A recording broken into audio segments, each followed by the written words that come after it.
15 வருஷத்தோட பகை இன்னைக்கு முடிவுக்கு வரப்போகுது.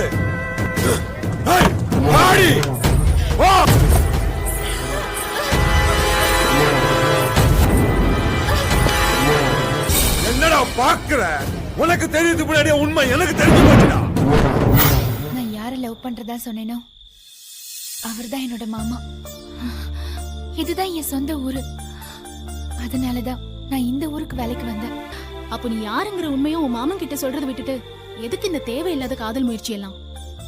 என் மனசுல என் குட்டி மாமா இருக்கிற மாதிரி என் மாமா மனசுலயும் இன்னும் அந்த 8 வயசு பாப்பா இருக்காளா இல்லையான்னு தெரிஞ்சுக்கிறதுக்காக தாண்டி.